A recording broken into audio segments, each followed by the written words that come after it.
गोष्ट आहे. आपल्या भाषणातून आणि नाटकाने सर्वांना पटवून घेण्याचे आहे की देशभक्ती काय असते.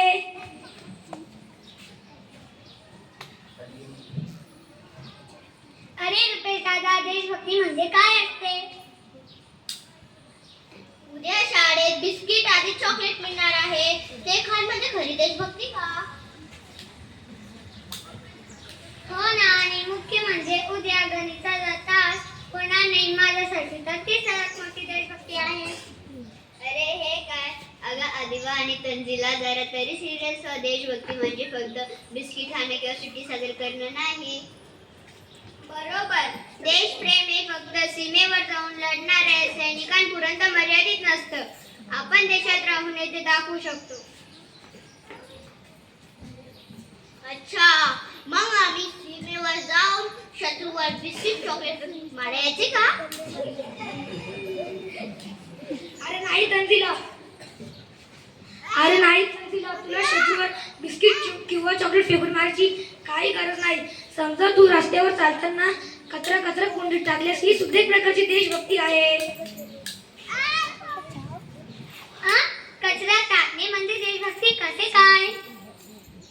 अरे जेव्हा आपण आपला परिसर स्वच्छ ठेवतो तेव्हा आपला परिसर, आपले शहर, आपले राज्य आणि आपला देश स्वच्छ आणि सुंदर दिसतो.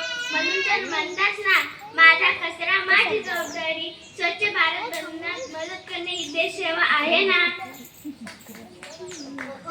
ओहो, म्हणजे मी हा कागद रस्त्यात न टाकता खिशात ठेवला तर मी पण सैनिक झाले. अगदी बरोबर. आणि मोहिश, तू जर रोज पाण्याचा नळ चालूच ठेवतोस ना, ते वेळेवर बंद करणं म्हणजेच पाणी वाचवणं ही सुद्धा देशभक्ती आहे. ते कसं काय? अरे ते स्वच्छतेचं गाणं आहे ना, थेंब थेंब पाणी आपण वाचवूया, नदी तलाव सारे स्वच्छ ठेवूया. पाणी हे आपल्या देशाची साधन संपत्ती आहे. आपल्या देशाची साधन संपत्ती वाचवणं हे तर आपलं कर्तव्य आहे. बापरे, मला समजलं. मी तर पाण्याचा उपयोग करून देशाचा नुकसान करत होतो. उद्यापासून नेहमी नीट बंद करेन. आणि सर्वात महत्त्वाचं, आपण विद्यार्थी आहोत. आपण प्रामाणिकपणे अभ्यास केला, खोटं बोललो नाही आणि एकमेकांना मदत केली तर आपण एक आदर्श नागरिक बनू आणि देशाची सेवा करू. आपला परिसर स्वच्छ ठेवणे, पाणी आणि वीज वाचवणे, एकमेकांना मदत करणे हीच आमची आणि तुमची आजची आणि कायमची देशभक्ती असेल.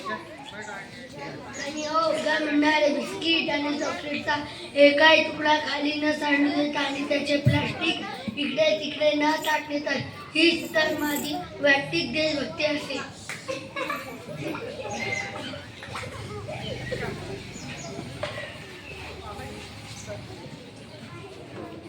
मित्रांनो, लक्षात ठेवा, देशभक्ती म्हणजे फक्त 15 ऑगस्ट किंवा 26 जानेवारी झेंडा फडकणे नाही, तर वर्षातील प्रत्येक दिवशी आपल्या देशासाठी चांगले काम करणे होय.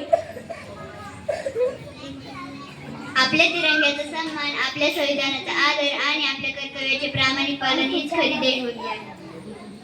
आपण लहान आहोत, पण आपली चांगली कृत्य देशाला मोठं बनवू शकतो. मग आजपासून आपण सगळे एकच संकल्प करूया. स्वच्छ भारत, सुंदर भारत, हरित भारत, समृद्ध भारत. तिरंग्याचा सन्मान करू, देशाचा अभिमान वाढू. भारत माता की जय, भारत माता की जय, भारत माता की जय. वंदे वंदे वंदे.